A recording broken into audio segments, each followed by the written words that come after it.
found the book. Read the book. Usually morning, evening.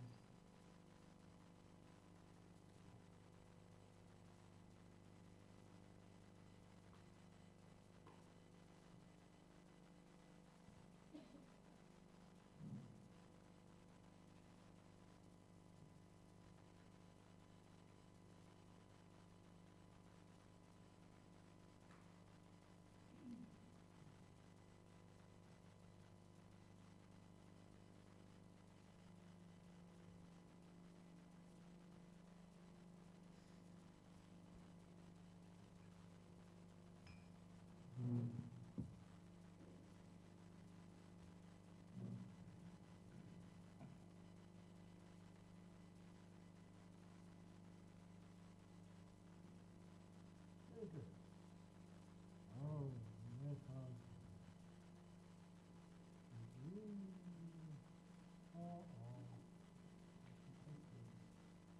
Awesome.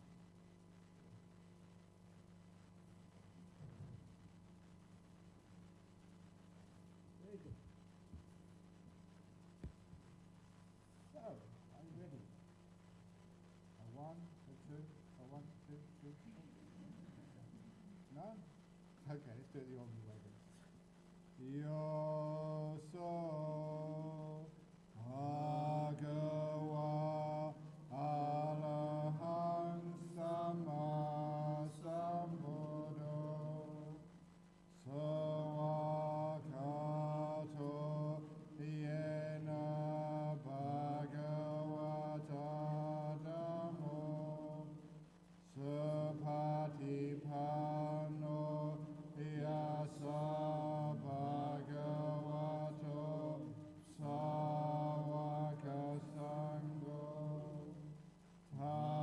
Dhammayang bhagavantam sadhamang sasangang imehi sakare hiyatarahang aropite hiyavipujayama sadhano bhante bhagava suchira harinibhutopi Hachima janata nakampamanasa ime sakare dukata nakara bhute patigan hatu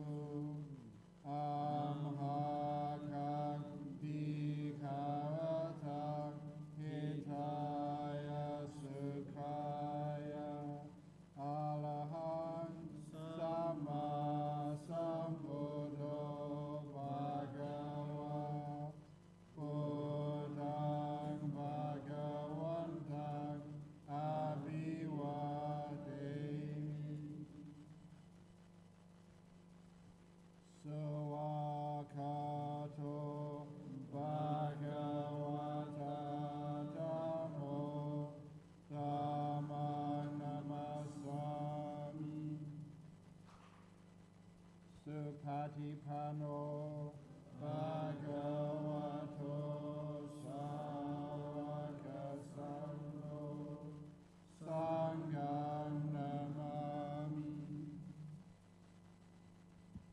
Namo tassa bhagavato arahato samma sambuddhassa Namo tassa bhagavato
Patipano Bhagavato Sawaka Sangho Ujju Patipano Bhagavato Sawaka Sangho Yaya Patipano Bhagavato Sawaka Sangho Samichi Patipano Bhagavato Sawaka Sangho Yadidang Shatari Purisayugani Ata Purisa Pugala Esa Bhagavato Sawaka Sangho Ahaneyo Pahaneyo Dakineyo Anjalikaranyo Anutaram Punyaketam Lokasa Tamaham Sangam Abhipujayami Tamaham Sangam Sirasa Namami.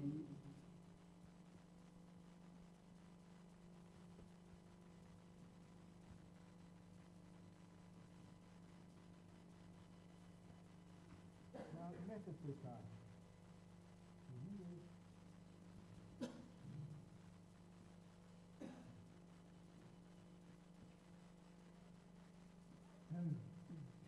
This is what should be done by one who is skilled in goodness and who knows the path of peace. Let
questions you have for this evening.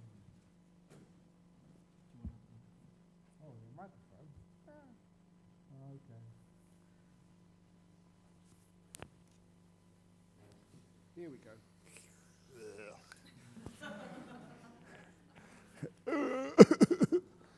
This one too. Yes. Hello, it's Ajahn Brahm here. Very good. Okay. First question. Heard so much, learned so much, but every time when something happens, the peace is immediately broken. No matter how many times I told myself to let it go, it's all right. I can't stop worrying or complaining. Negative feelings just stay. What should I do? How to put let go into daily practice? After a while, you get fed up with worrying. Does worrying ever solve a problem? You worry about the economy. Does that solve the economy? You worry about your children. Does that make the children do any better? You worry about too many things. If worry could actually achieve something, then it'd be worth doing. But 99% of the things you worry about, it doesn't affect those things at all, but it certainly affects you. So why worry when it doesn't no good at all, except just makes you suffer? So what does worry really mean? What worry is, you go looking at the future, thinking of all the things which might go wrong. That's called worry. It's looking at the future with a negative mind. So why don't we change our mind state? If we're going to look at the future with a positive mind. Think of all the things which might go right. And we call that hope. So my saying is, don't worry, be hopey. In other words, hope it might not happen. There was a very, very famous English philosopher called Winnie the Pooh. And one day, Winnie the Pooh was walking with his best friend, Little Piglet. They were walking in the forest, and as they were walking in the forest, a storm started to develop. The wind started blowing stronger and stronger, and the trees started bending further and further until the storm got so strong that first big branches came crashing to the floor. He's my sound effects man. And after the big branches, whole trees came uprooted and went crashing to the floor. And it was very dangerous walking in a forest during a storm. And Little Piglet got more and more and more worried as he started squeezing Winnie the Pooh's hand harder and harder and harder, until Little Piglet said, "I can't go on any further. I am so worried. What would happen if a tree fell when we were right underneath it?" And that was a possibility. It was a storm, and there were many trees. What would happen if a tree fell when bang, we were right underneath it? But the wisdom of Winnie the Pooh, the great insight came up to him when he answered the question, what would happen if a tree fell when we were right underneath it? Winnie the Pooh replied, what would happen if a tree didn't fall when we were underneath it. And that took away all the fear. Fear is what would happen if something terrible happens. What would happen if nothing terrible happens? Which is far more likely. So you don't need to worry about anything. So that's why I keep saying, don't worry, be hopey. So what are the things you're worried about anyway? One of my favorite stories is I travel around so much. I travel to Hong Kong. I travel to Indonesia. And you just see how many of these planes, they disappear into the Indian Ocean, or they get shot down over Ukraine, or they get blown up by a terrorist bomb. And people were asking me, Ajahn Brahm, you're too valuable, we can't allow you to fly so much. And I said, why? I'm not afraid. And in particular, I developed the not to get worried if there's a bomb on board the aircraft. Because I developed the 3 advantages, the 3 benefits of dying in an aircraft explosion at 36,000 feet. Advantage number 1 of dying in mid-air explosion is instant funeral. The cremation is done on the spot. You don't have to arrange with all of these funeral agents and spend lots of money and wait in line to get a space in the crematorium. It's all done immediately. And also, your ashes are scattered all over the place, all for free. You don't have to pay money to go into one of these big cinerariums with your ashes, or big pagodas, which cost a fortune to put your grandma's ashes in these places. This is all done for free, courtesy of the terrorist. Number 2 advantage, funerals cost a lot of money and take a lot of time too. If ever you've organized and paid for someone's funeral, that's a lot of money. If you die in aircraft explosion, not only is it free, but your family get money from the aircraft company. You actually make something out of grandma's death. And lastly, the best advantage of all, if anyone dies at 36,000 feet, they are so close to heaven, it's easy to go the rest of the way. You're halfway there. So those are the 3 advantages of dying in aircraft explosions. So I'm not worried at all. That's how you overcome worry. You look for the future with a positive mind, not a negative mind. If you've got so much negativity, then everything will go wrong. And seriously, if you look at the future with negativity, you actually make bad things happen. If you look at it with hope, with a positive mind, good things happen. You actually create your future. People who worry a lot, what they worry about, they make happen. But if you hope for the best, what is the best usually happens. That's basic psychology. And you can't stop complaining. Now, come on. All your complaints, does anybody ever listen? It's a total waste of time complaining.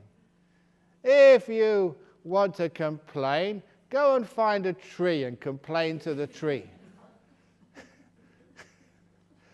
It's just as good as complaining to anybody else. How many of you have complained to your husband? Does it work? They're shaking their heads. Experience. Complain to your wife. Complain about your kids. Does anything ever change? No. So complaining is a total waste of time. So when you realize it's a total waste of time, don't complain. If you want to change somebody, don't complain about their bad actions. There's another way of changing them. Praise their good actions. Because if you praise their good actions and stop complaining about their faults, something amazing happens. Their good actions start to grow and become more of who they are. Whatever you notice in somebody else, they usually start showing you back. If you notice their faults, they show you more faults. If you notice their good qualities, they show you more good qualities. So complaining just makes things worse.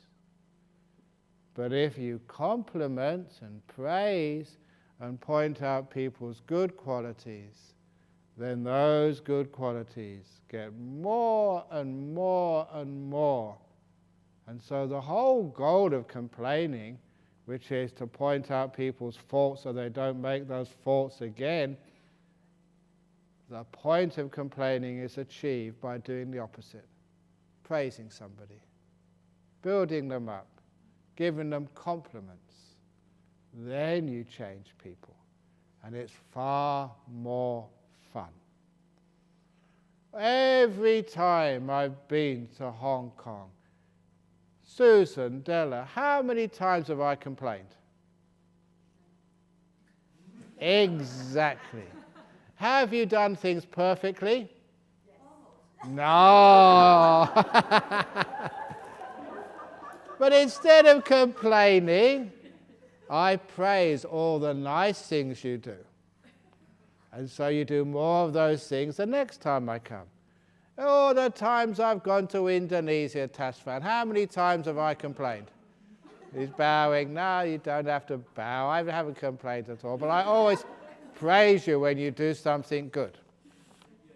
You see, now that's the way to change things. Complaining doesn't work. It just makes people upset. So that's what you do. More praise, less complaints. How do we react, manage our emotion in daily life?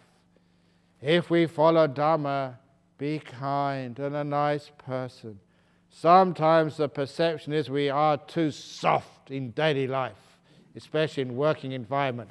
They push us to fight for better achievement due to no charity in the business. We want to get the wise guidelines to practice Dhamma in daily life. Thank you, Ajahn. So, if somebody pushes you around in the office, you don't need to push back too hard, but you can push back a little. As my story of the bad snake will show you. This was in my first book. Once there was a very bad snake. He was mean and malicious. That bad snake would bite people just for fun. His fun, that is, not the person's. And it was such a dangerous bad snake that all the people in the village and town would avoid the area where the snake lived at all costs. But as the snake grew old, the snake started to get interested in religion, like many old people do. He was wondering, what happens to snakes when they die? Is there a heaven for good snakes? And is there a bad hell for all those really nasty snakes? So he got interested. And he did hear a long time ago there was a holy snake who lived on top of a mountain in a monastery where there was all these other little snakes wearing brown. And one day he decided to go and see the holy snake. But remember, he was a very proud and bad snake, so he decided to go in disguise. He wore a big hat, sunglasses, and a false beard, and a big coat, so none of his friends would recognize him. And when he came into the hall, he sat next to the door so he could leave if he needed to. And as this really holy snake was sitting on a rock, and all these little snakes were sitting around listening to every word of the holy snake. And at first, the bad snake started to listen and started to get interested. What the holy snake was saying made sense. And soon the interest got better and he became inspired. And by the end of the talk, the bad snake was converted. He took off his disguise, and all the other snakes were just so shocked to see the bad snake had come to the temple. And the bad snake came up and asked forgiveness from the holy snake of all the bad things he'd done in his life. He wanted to change and be a good snake from now on. So the holy snake gave the bad snake the 5 precepts. Of course. Not to kill, not to steal, not to commit adultery, not to lie, and not to take alcohol or drugs.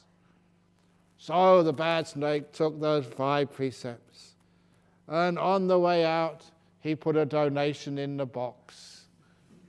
Coins, of course. You know why people like giving coins? Because they make a sound. Paper money, no one knows. And he went back to his hole where he lived. Now he was going to be a good snake. Now, of course, even snakes can talk to each other, but they can't talk to humans, and humans can't talk to snakes. So he couldn't tell people that he was a vegetarian now. No one knew. Even though they saw him sitting cross-coiled in meditation by his hole. They didn't know he changed, so they avoided him. But one day, a young man was walking absent-mindedly and almost trod on the bad snake. And the bad snake did nothing, just smiled at him. And from that time on, they realized the bad snake had changed and was a good snake now. And so they didn't mind. They just walked right past the bad snake. It was a good snake now. And they weren't afraid at all. And after the men and women in the village walked past, the children, there was always some bad boys in the village. And they looked at that snake and said, "What type of snake are you? You're a disgrace to your species. Show us your fangs if you've got any, you oversized worm. You're just a slimy creep. You're not a real snake." Now, even though the snake was keeping 5 precepts, he was still a very proud snake. In his day, he was one of the toughest, meanest snakes in the whole forest. "What do you mean I've got no fangs? I've got fangs. I'm a real snake. I'm not a worm." It really hurt to be said bad things, but the snake couldn't do anything because it had his 5 precepts. So when the boys had finished scolding the snake, then they started throwing things at him. Stones, pieces of earth. And some of those stones hit the snake, and they really hurt. And the snake thought, if I could only bite one of them, just one of them, then I know I'm a real snake, but I can't. These stupid 5 precepts, I can't do anything. And then one of the boys got a stick out and started beating the snake. And the snake couldn't do anything, couldn't bite anymore. So he had to take that beating and realized in the real world, which is mean and cruel, you can't keep 5 precepts as a snake. You have to bite to defend yourself. So when the beating was over, the snake crawled really painfully up the mountain. And he crawled into the hall where the holy snake was giving another sermon. And the holy snake took one look at this bruised and bloody snake and said, "What happened to you?" And the bad snake's, "Your fault, you and your stupid religion and precepts. In the real world, you've got to be tough, you've got to fight to defend yourself." And that's when the holy snake said, "Oh, you stupid snake. You idiot snake. You dummy snake. When you take the 5 precepts, it's true you're not allowed to bite, but you are allowed to hiss." And then the bad snake realized his fault. To protect himself, all he needed to do was to hiss. Just one of those boys, hiss! And that boy would have run faster than Usain Bolt. So that was adapted from one of the stories in the Jataka tales, where the Buddha said, when you live in the real world, you don't need to bite, but you can always hiss. So, when you're at work, you can always stand up for yourself. You can always, tell a person you're going too far. You can always be strong. That is being Buddhist. You're allowed to hiss. And that way, people will leave you alone. I will give an example of that, which I told the monks the other day. I was visiting my mother in London. She lives in a poor part of London many years ago.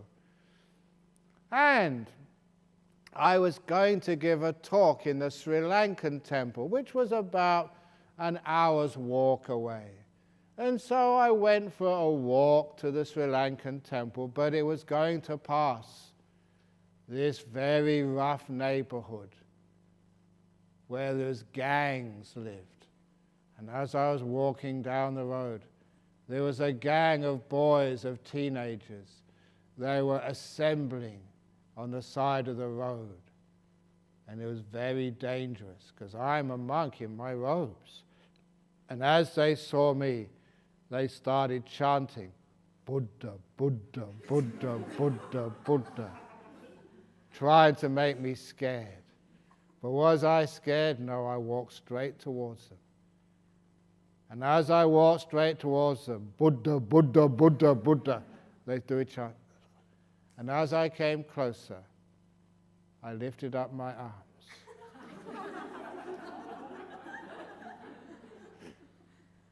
They didn't know. I didn't know the first thing about Kung Fu. They didn't know that. But it was enough to scare them. And they all let me pass by. So that was my hissing. Okay, guys? You want to try me out? Because I was in a robe, bald head. I looked like I was Kung Fu master. They didn't know. They were stupid. They were dumb.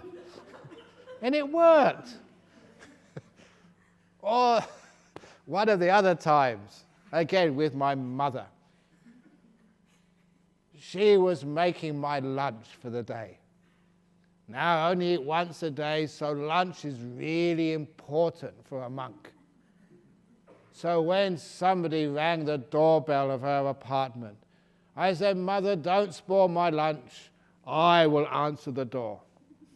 And when I answered the door, on the other side of the door was what in London we call a gypsy woman. Like, these were sort of itinerants. They'd move from place to place. And they were selling little worthless trinkets. "Do you want to buy a gypsy charm?" she asked me. And I said, "No, thank you." I was very polite. And then she looked at me, and then they used their marketing strategy. She said, "If you don't buy one of my charms, I will put a gypsy curse on you."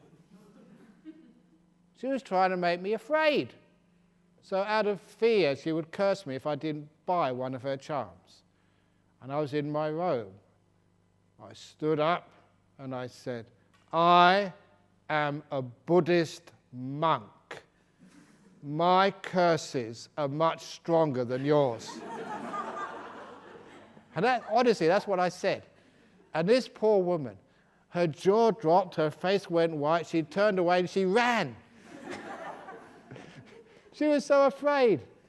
And of course, you know, Buddhists don't curse people, especially Ajahn Brahm. I've never cursed a person in my life. But she didn't know that. And that was enough to get rid of her. So this is what we do. This is what we call hissing. So I do that a lot. So if any of you misbehave, you get an Ajahn Brahm curse on you. Are you afraid? That's called hissing. I would never ever do that. Maybe. There's always a first time. So in life, sometimes you don't need just to be so soft and weak that people just mistreat you. But also you don't need to be violent. And then your emotions are in control, and then you can have a wonderful, happy life. How to differentiate between a mind which is relaxed and a mind which dwells in fluffy, cozy dullness. That is dullness. This is relaxed. If it's relaxed, there's no tension, and your mindfulness starts to increase and increase. You start to become happier and more aware. And the thoughts start to disappear once you get really relaxed. But if you're fluffy, cozy dullness, maybe that might start off like that. But later on, the awareness starts to increase. And you're really aware and happy. You got full of energy. That's where my energy comes from. So if it's fluffy, cozy, you're not really awake. You're half asleep. But when you're relaxed, you're fully awake. And happy too. What is the proper way to do walking meditation? Thank you, Bert, Susan, and Della, for being such amazing organizers. Well, I did mention the walking meditation earlier, just to start at the beginning. And again, first of all, just walk naturally, just relax, maybe 1 or 2 times. And then see if you can become aware of your body, walking, your feet, what part of the foot moves up first, what last, so that you can be aware of the movement in your body, in your feet. So you're not thinking, you're aware of your body, you're aware of the walking. So that means you're stopping thinking, you come into the present moment, and you walk just noticing the feelings in your body as you're walking. Not planning the future, not remembering the past. And if that doesn't work, if you're very dull and fluffy, cozy, to wake yourself up, to give yourself a bit of energy, we have what we call Australian walking meditation. Because when Buddhism goes to different countries, it has to adopt the culture of the country in which it lives. So, I'm going to ask you to demonstrate. No, come on, get on there. No, come on. No, I'll tell you. This is called kangaroo walking meditation. So you start like that, because people say, where do I put my hands? So you put your hands like this, and you don't walk left, right, you hop.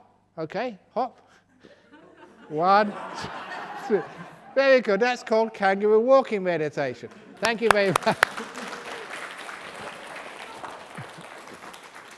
So on the red carpet, you start at one end, hop to the end, turn around, and hop back again.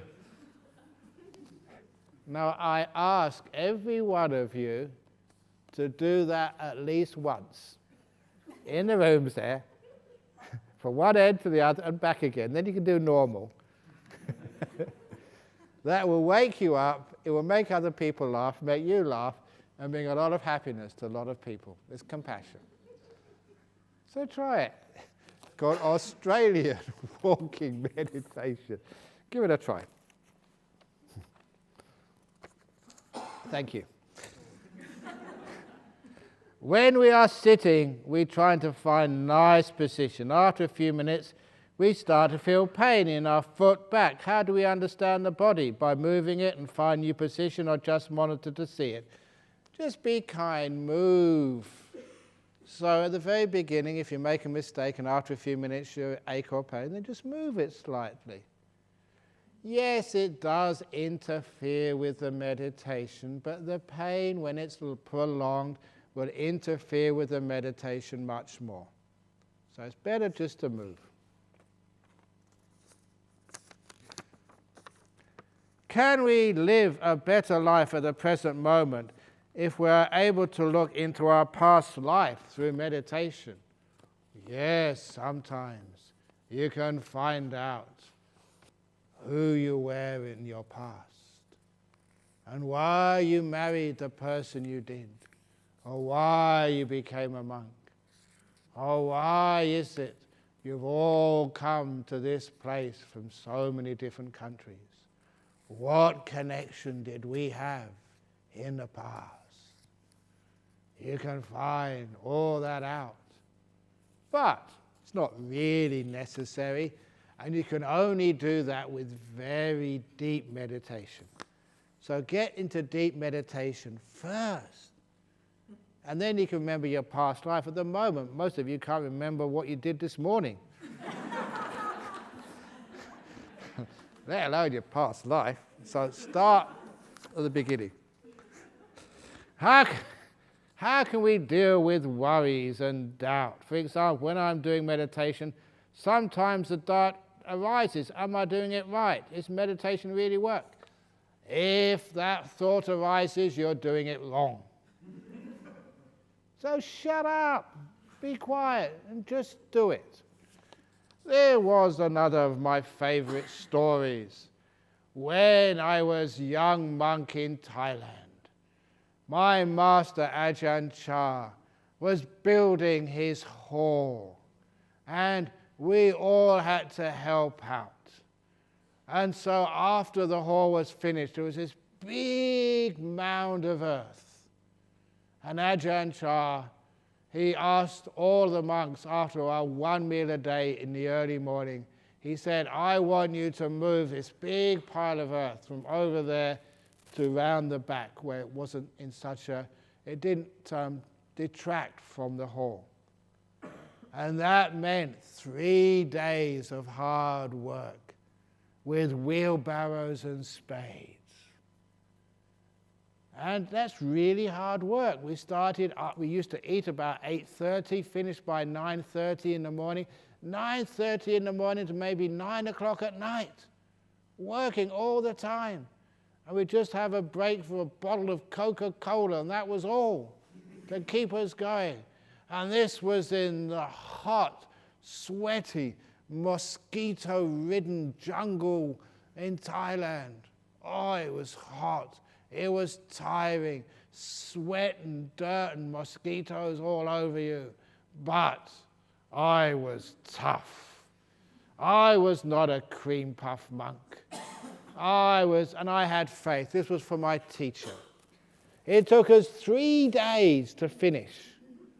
And after the 3 days, when we moved the earth, I went to bed that night after a shower saying, tomorrow I can wash all my clothes, have a good rest, do some more meditation. But that night, Ajahn Chah went to another monastery. And the second monk, the deputy abbot, after breakfast, after our lunch, it was breakfast, lunch and dinner, just one meal. And it was really rotten food, just sticky rice and a frog or a snail or something. And he told us that I've been looking at that pile of earth. It's in the wrong spot. We're going to have to move it. 3 more days of hard work, shoveling earth, moving wheelbarrows. I didn't become a monk for that. But I still had faith. the deputy abbot, he had a point there. It was in the wrong place. So we moved it. 6 days of hard work. Tomorrow I can have a rest. But that night, this is no joke, it happened. That night, Ajahn Chah came back. And after our lunch, breakfast, dinner, whatever you call it, the 1 meal of the day, he said, I told you to put the earth over there. You put it over here. Move it.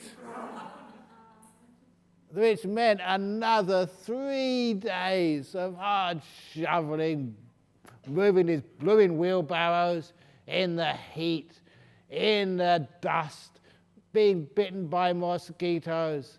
And it was at this point I lost my faith. These senior monks, they don't push the wheelbarrows. They tell us junior monks to do it. They sit there talking to people all day and drinking cups of tea. I have to do all the hard work. I'm not standing for this. This is terrible. And I was very angry. And I started to swear in English so the Thais couldn't understand. But even though they couldn't understand the words, they knew what I was going on. And one of the monks came up to me and he gave me this beautiful Dhamma. And he said to me, pushing the wheelbarrow is easy. Thinking about it is the hard part. Wow. That was so true. Thinking and complaining, that was a difficult part.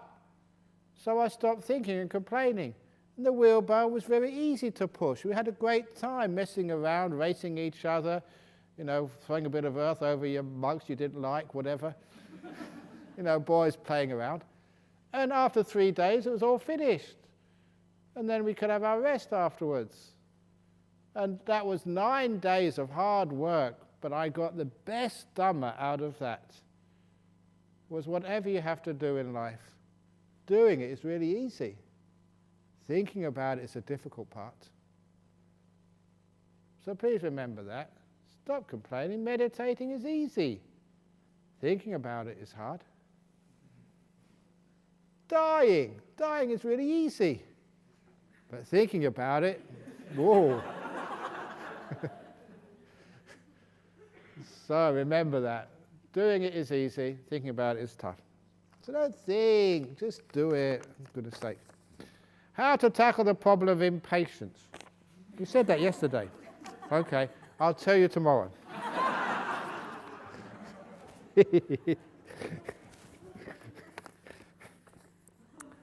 Ajahn, when general mindfulness increases, the sense doors tend to become more sharp. For example, body feelings or sounds or hearing. However, when doing breath meditation with the aim of stillness, the general mindfulness become an obstacle, as the mind tends to be aware and mindful of many things rather than only one thing. How do you overcome or harmonize, and how to switch from experience to feeling the object? Oh, when this is very true, I haven't got into too much detail, probably tomorrow. As you become still, your energies start to increase. So you become more aware. What you see more of. What you smell, you can smell much more. And even the food starts to taste even better. It's not Michelle just does better after every day. Even though she does a good job now, you haven't tasted anything yet. After another few days of meditation, her food will be exquisite. It's just what happens. Because the senses start to become purified and alive. Now it is true, you can be aware of many, many things. But just choose one thing. And if you know how to do what we call focusing, then all the other things will fall away. And I use a simile of the TV. How many of you watched an in-flight movie or documentary on your way here? Did you have, yeah? You know this, you have the small screens on the back, and you start watching that, And after a while, all you see is what's inside the screen. And the upholstery on the back of the seat vanishes, disappears. You don't see it anymore. This is what happens with focusing. What you put in the center, your mind focuses on that, and all that's to the left, the right, above or below starts to vanish and disappear. So all you need to do, you choose your object. Maybe it's your breathing. Your breathing is in the center. The banging of the door is over here somewhere. The heat or the cold is over there somewhere. The sound is somewhere else, but you don't put it in the center. The center is always the breath. And if you put the center as the breath, after a while the sound just falls off the screen. And you don't know it anymore. Look, you're all watching me. This poor monk has fallen off the screen now. You can't see him. Now you can, because I pointed it out. But after a while, you just focus on me, and all that's to the left and right tends to vanish. That's called focusing. So the problem is, whenever there is a disturbance, we tend to focus on the disturbance, the noise, and that goes into the center, and the breath falls off the screen. That's the problem. So keep the important object, the breath, in the center. You don't need to get rid of other stuff. You know them over here somewhere, but you don't really pay attention to them. The full attention is on the breath, and then everything else falls off. I was told sadness and happiness are always together. For example, happiness arises and eventually happiness will be ended. Then sadness arises. But when sadness arises, you know that happiness is coming next. Yes! It's just like meals. Do you enjoy the food here? Do you look forward to it? But when it ends, do you feel sad? Oh, no more food. No, you don't, because you enjoyed something, and that enjoyment stays with you. So the happiness can linger even when it ends. Can we allow happiness to stay a long time? Yeah. But in real life, what do you mean real life? People keep talking about real life. This is real life. You go out into Jakarta or in Hong Kong. Is that real? Everyone is wearing makeup. You can't know what people look like. And they're wearing deodorant. That's not real. People smell. But you hide it. People dye their hair. That's not real. They wear, false implants and stuff. That's not real. We live in the real world here. Out there in the world, you've got air cons and heaters and buses which are air-conned, offices which are heated. You don't live in the real world anymore. Even you go outside, you don't get wet anymore. You have umbrellas or stuff. No, it's great. Go out and get wet when it rains here. Get into the real world. And people spend most of their time watching TV. Is that real? Come on. So, you are now in the real world. So when you go back to the fake world, sadness seems to stay longer time than happiness. We have so many sad things in life which we can't control. Can you please advise?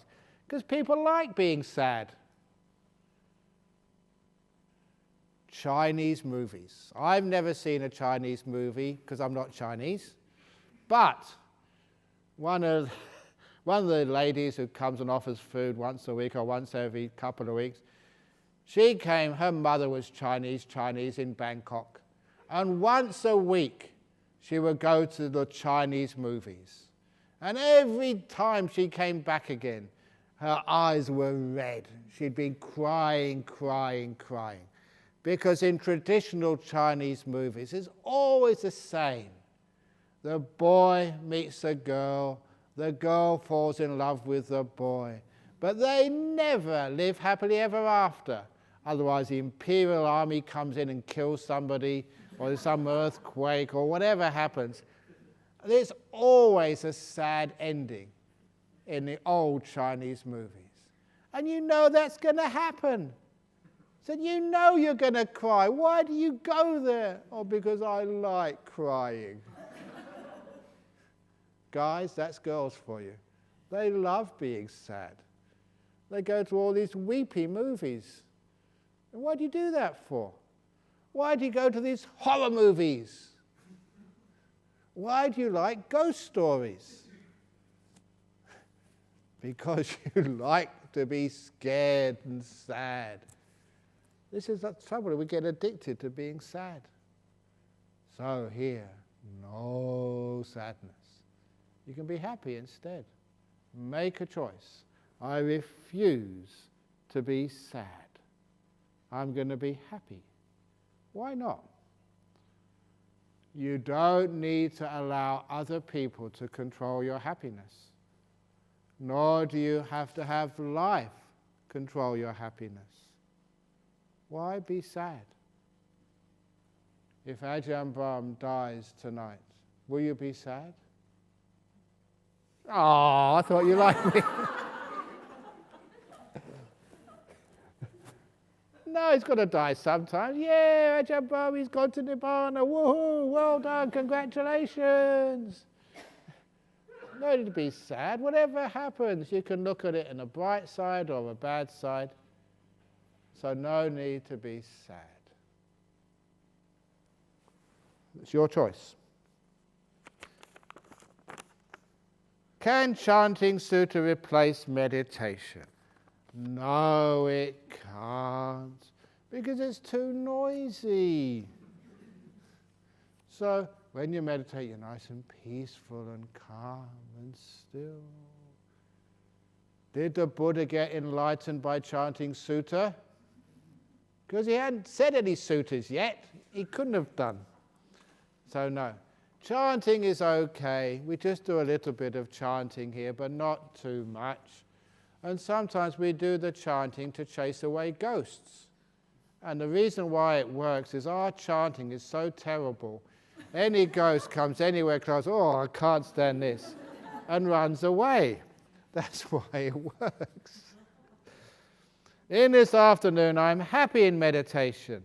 It's the third time in my life I see nimitta, or lights in my mind. But after that, I have a headache. What happened to me? Thanks.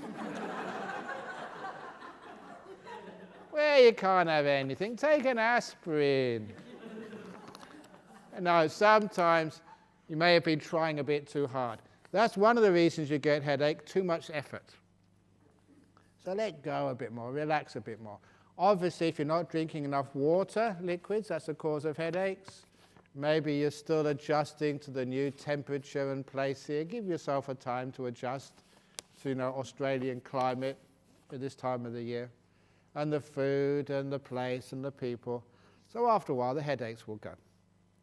You mentioned that we should first relax our body before going into the breath watching. However, very often in our daily life, we may only have 20 minutes to do meditation. 20 minutes is not enough to even relax the body. Should we spend all 20 minutes to relax our body? Or should we still spend some time to watch the breathing, even if our body is not totally relaxed in that 20 minutes? Thank you. It takes more than 20 minutes to think about this. So we waste too much time. So number one, if you've only got 20 minutes, shut up, be quiet, and stop messing around. Which means you can relax your body pretty quickly if you've only got 20 minutes. And then you can go to breath pretty quickly if you've only got 20 minutes. We waste so much time. How to stop missing someone during the retreat? Thank you. I was in the back of a car with, in the first years as a monk. We had the driver, Ajahn Chah was in the passenger seat, and I was in the back next to this novice monk, Gary, who was next to the translator monk. And in the middle of the journey, Ajahn Chah turned around and looked at the novice monk, Gary, from Los Angeles, and said to him, "You're thinking about your girlfriend in LA, aren't you?" Ajahn Chah was reading his mind. You've got to be very careful around senior meditating monks. They can read your mind, but you don't have to worry. After reading a few minds, you never want to read any mind again. It's a lot of rubbish. But he read this monk's mind, and this poor monk, in front of us all, he was busted. It was true. He said, yes, I'm sorry. And Ajahn Chah said, through interpreter, does not matter, don't worry, I can help you. If you really miss your girlfriend back in Los Angeles, write a letter to her and ask her to send something of yours, something personal, so that when you miss her, you can take that out to remember her by. And this American monk was very shocked. You know, I'm a novice monk now. Can I do that? Is that allowed? And I said, oh, yes, yes, yes, yes. And he thought, oh, isn't it wonderful? Ajahn Chah knows that, we have loves of our life, and when we're separated from them, we miss them so much. And just having maybe a lock of her hair, smelling her perfume, or a bit of her dress, that would take away all of the pain of separation. So he thought, wow, these monks are amazing. Until what Ajahn Chah said afterwards. He said, yes, but not a lock of her hair, not her dress. Ask her for a little bottle of her shit, of her excrement. So ask her to send it to you, so when you miss your girlfriend, take out the bottle. This is the love of my life. I love everything about her.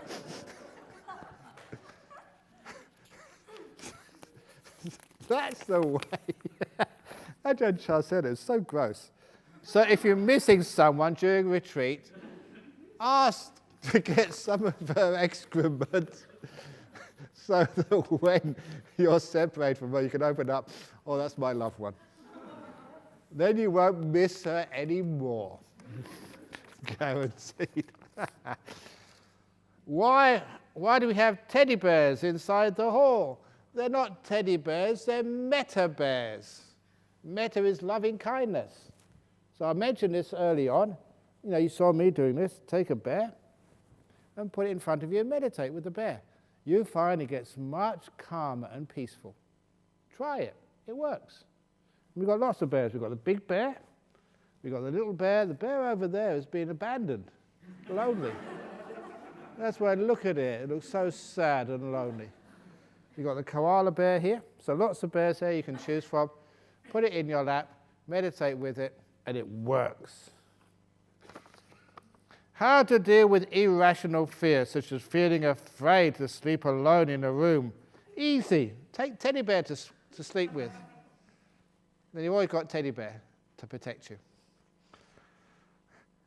Feeling somebody is watching us while we close our eyes during meditation. If that's what you feel, so they can watch me, then you're nice and safe.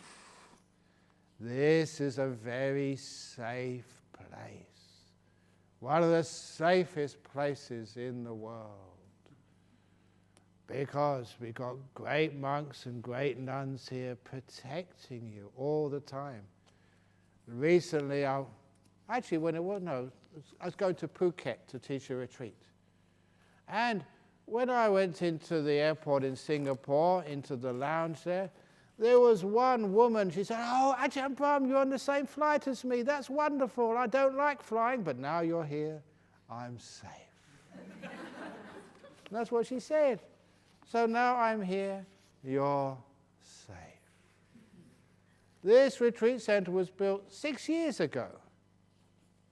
We haven't had any casualties yet. No one has died. No one has gone crazy. No one. They've all... Who? Who? No, he didn't go crazy. He was fine. Are you talking about me?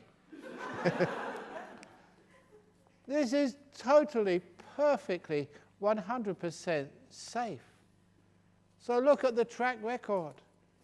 But you go shopping in Hong Kong, or you go shopping in Jakarta, that's not very safe. People get attacked. You get robbed. But does anyone get robbed here? No. Does anyone lose anything here? No. So this is perfectly safe. You are protected. Please remember that.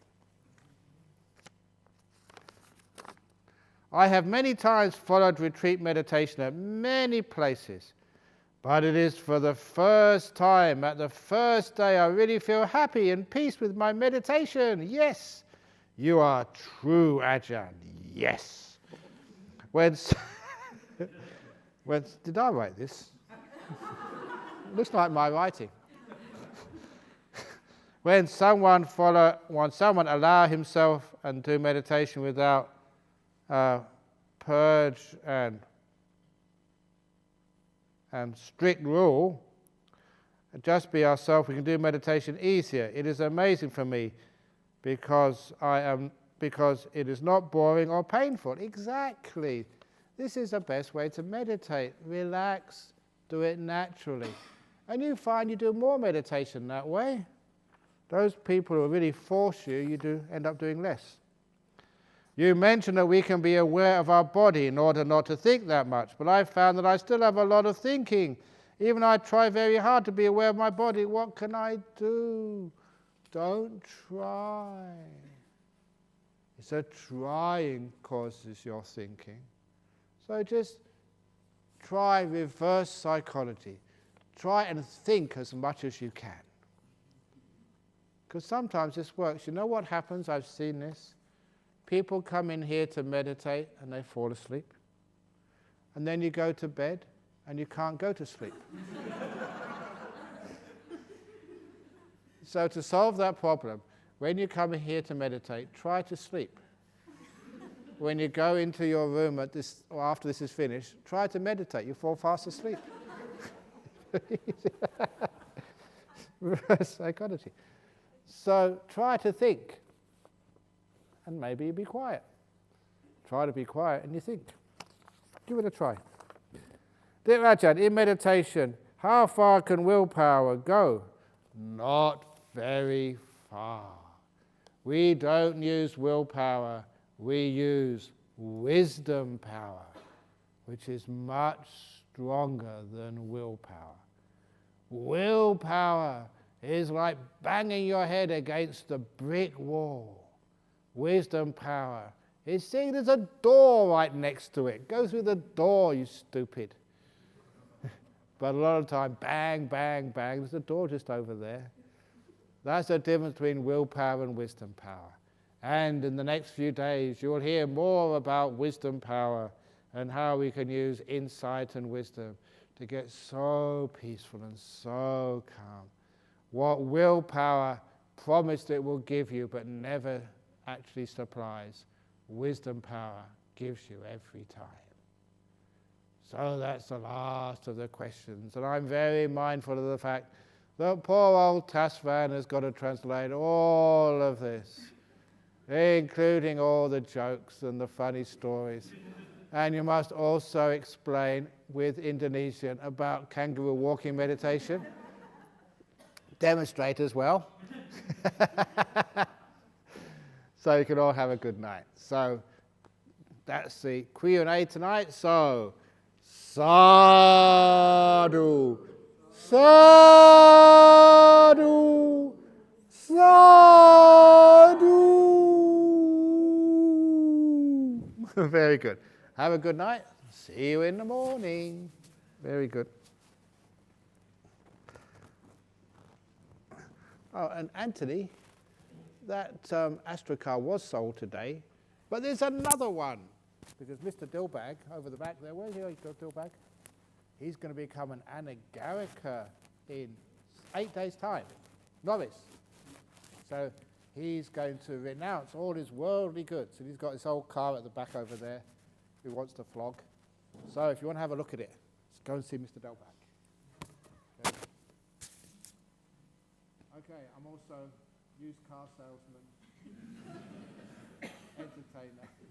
So, Mr. Bill back at the back. That's all, folks. See you tomorrow.